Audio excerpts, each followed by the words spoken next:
The movie starts with Frida, a woman in her late 20s, lounging around, casually scrolling through her phone, avoiding the real world like the rest of us. She stumbles upon news about Slater King, the billionaire who went from being rich and extravagant to, oops, I did something very wrong, and got canceled. Now, he's on a redemption tour, trying to convince everyone he's changed, but most people couldn't care less. Frida watches, half curious and half skeptical, wondering if guys like Slater can truly change. Frida and her best friend Jess work as cocktail waitresses at fancy events to make ends meet, all while secretly judging the elite. Tonight, they're serving drinks at none other than a gathering for Slater King himself. The place is dripping in luxury. Money, designer outfits, the whole scene. While they're working, Jess shows Frida 2 dresses she smuggled in. Jess has a plan: ditch the server uniforms and crash the party as guests. Frida, always down for a little mischief, agrees. They sneak away, change into the fancy dresses, and suddenly, they're blending in with the wealthy crowd. Things are going great until Frida's heel snaps, leaving her embarrassed. Enter Slater King, who swoops in like a hero in some rom-com. He helps her up and even breaks off her other heel to balance the situation in a weird Cinderella-esque move. Frida is mortified, but impressed by how smooth he is. Before she knows it, Slater drags her into his inner circle, and now she's mingling with the VIPs. By the end of the night, Slater casually invites Frida and Jess to join him on a trip to his private island. Obviously, they say yes. Who says no to a billionaire's island invite? The next day, they're on a plane headed to the island, along with a group of odd characters. Rich, a therapist who seems like he needs therapy himself. Vic, a mysterious photographer. Cody, a serious private chef. Tom, a DJ who's way too wired.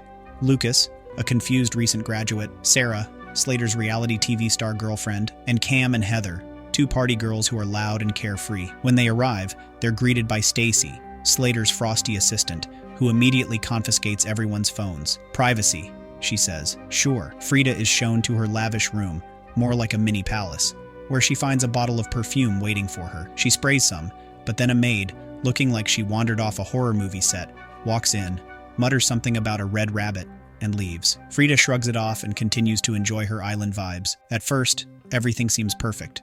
Sunshine, poolside drinks, relaxation. Slater takes Frida on a private walk around the island, talking about the challenges of maintaining the property, like she's supposed to feel sorry for. He also mentions a snake problem, which Frida hopes isn't a metaphor. They chat about her nail art business. She's into animal-inspired designs, and Slater seems genuinely interested. Later, Frida notices Stacy handing out red gift bags, which seems odd but not enough to worry about. That night, they all gather for dinner. Cody serves up some high-class food, and the mood is great. But as the night goes on, things take a strange turn when the group decides to experiment with some sort of substance. The next morning, Frida wakes up feeling like her head's been through a blender. She notices a red stain that had been on her dress is now gone, as if someone magically cleaned it while she was out cold, but she has no memory of any of it. As the day goes on, Frida starts having strange flashes, like snippets of a nightmare that don't make sense. Even weirder, there's dirt under her nails, though she doesn't remember getting her hands dirty. Meanwhile, Jess isn't doing so well either. She sees the creepy maid handling snakes like it's completely normal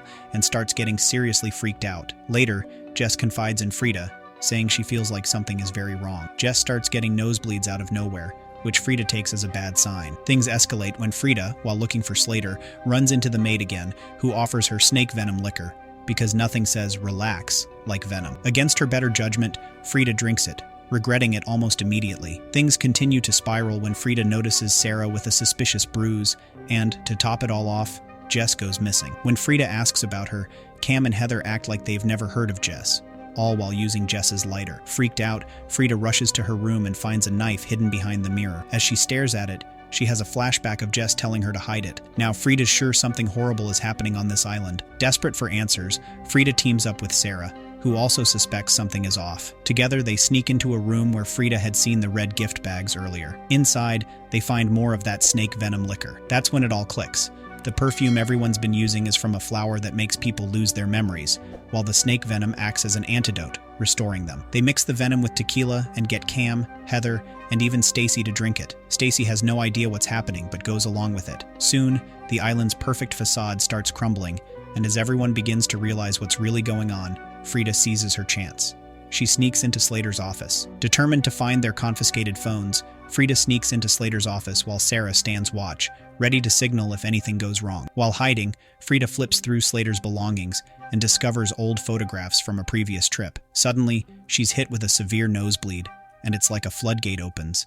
Memories come rushing back. She recalls being bitten, and everything that happened on the island, things that were hidden in the recesses of her mind. Now she knows just how bad things really are. Frida escapes and fills Sarah in on everything she's remembered. Frida and Sarah aren't about to let that slide. They decide to make a move, starting a dance party to distract everyone while they figure out what to do next. But then, chaos erupts. Camilla and Heather's memories come flooding back, and they're furious. In the midst of the mayhem, Camilla suddenly dies. Just like that, she's gone. Heather meets the same fate, and now the party has turned into a full-blown disaster. Everyone's panicking, running around, trying to make sense of the madness. Stan, Slater's loyal bodyguard, starts hunting down Frida, intent on killing her. Meanwhile, Camilla is dragged back to Slater's villa by the remaining men. In a horrifying display of power, Slater calmly steps on Camilla's neck, suffocating her as Frida watches, horrified but frozen in fear. Stacy, who has now regained her own memories, finds Frida and lashes out at her. Instead of teaming up, Stacy blames Frida for making her remember the trauma. It's messy and desperate,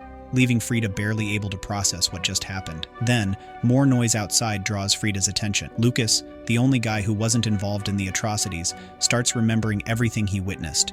The fear, the guilt, all of it crashing down on him. Before he can act, Frida and Sarah appear, laser-focused on confronting Slater. Lucas opens the door to let them into the villa, despite their hesitation, and they push forward, determined to face Slater. Slater's confident billionaire facade is falling apart. He's losing his cool, and Frida can see the fear creeping in. A fight breaks out, with Slater stronger, but Frida fueled by pure rage and the memories of everything he did to her and the others. As they struggle, more memories flood back for Frida. She remembers being on the island last year, remembers escaping, remembers the scar from when Slater caused her to fall, and even biting off Vic's pinky in a desperate fight. Slater, realizing he's losing control, starts ranting, blaming everyone but himself. In a last-ditch effort to calm down, he takes a hit from his vape pen, but Frida had spiked it with that memory-erasing flower toxin. Now, Slater is completely disoriented, unable to make sense of the chaos around him. Panic sets in as the room spirals into more chaos. Then, things take an even darker turn. A candle gets knocked over, and just like that,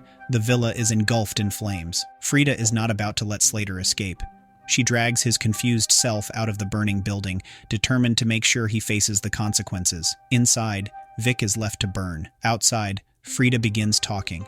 It seems like she's talking to Sarah, but as the camera pans out, it's revealed that Sarah is nowhere to be found. Frida is alone, talking to an unconscious Slater as the villa burns to the ground behind them. As the dust and ashes settle, Frida reflects on everything she's been through. There's no going back to normal, and she knows it. Fast forward a bit, and Frida is at another gala, but this time, things are very different. She's with Slater, but he's no longer the suave billionaire. He's more like a puppet, completely under Frida's control thanks to the steady doses of the flower toxin she's been slipping into his vape pen. He's all smiles and politeness, but he's hollow, while Frida is the one truly pulling the strings. As she scans the room, she spots Rich, and the look on his face says it all. He remembers what he did, and he's terrified. Then comes the final twist of the night. The host steps up to the microphone and introduces Frida, not just as Slater's wife, but as the new CEO of the company. Frida, once a victim, is now in charge, having taken everything from the men who tried to destroy her. Moral of the story: never underestimate someone who's determined to survive. End the movie.